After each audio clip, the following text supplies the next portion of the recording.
সুভাষচন্দ্র 1939 সালে তার আপোষ বিরোধী সম্মেলন করবার আগে এই পুরুলিয়ার মাটিকে বেছে নিয়েছিলেন তার লড়াইয়ের প্রস্তুতি কেন্দ্র হিসেবে, এবং এখান থেকে হাজার হাজার কৃষক, হাজার হাজার আদিবাসী মানুষ ছুটে গিয়েছিলেন রামগড়ে। সেটি ছিল নেতাজি সুভাষচন্দ্রের ভারতে শেষ বিপ্লব, শেষ বিদ্রোহের ঘোষণা। নেতাজি অন্তর্ধান রহস্যে নতুন মোড়, তদন্ত কমিশনের দাবিতে আলোচনা সভা।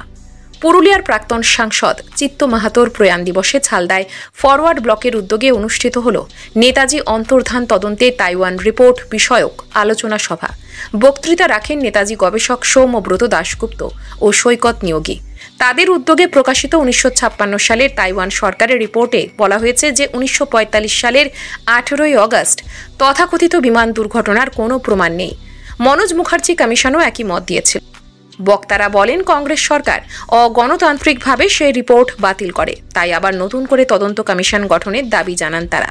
নেতাজির অন্তর্ধান রহস্য সমাধানে প্রজন্মের পর প্রজন্ম সংগ্রাম চালিয়ে যাবে, এই বার্তায় উঠে এলো সভায়।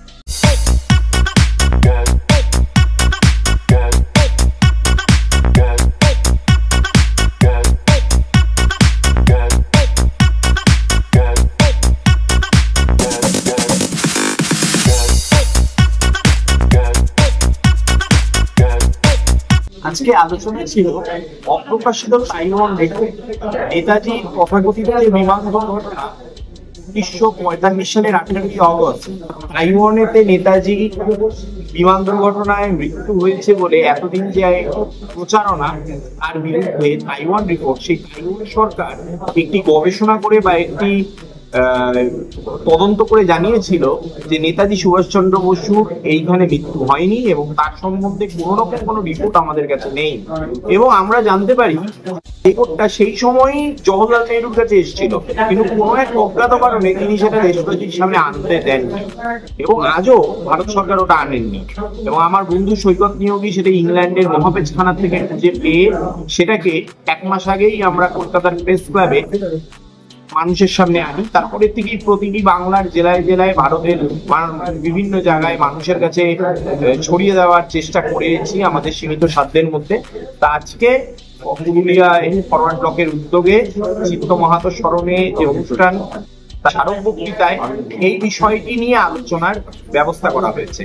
নেতাজি অন্তর্ধান রহস্য নিয়ে আপনাদের দাবি কি আছে?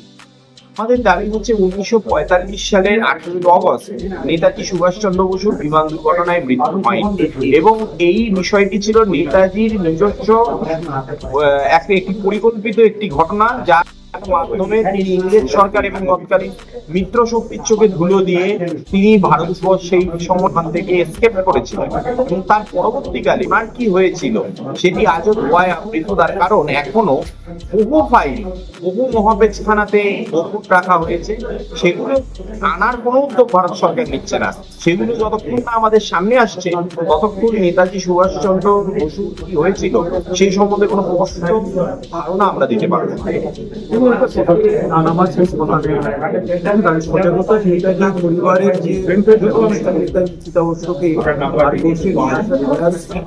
শুরু হয়ে গেল কিছু নয়, এই প্রয়াসটা অবশ্যই কিছু নয়।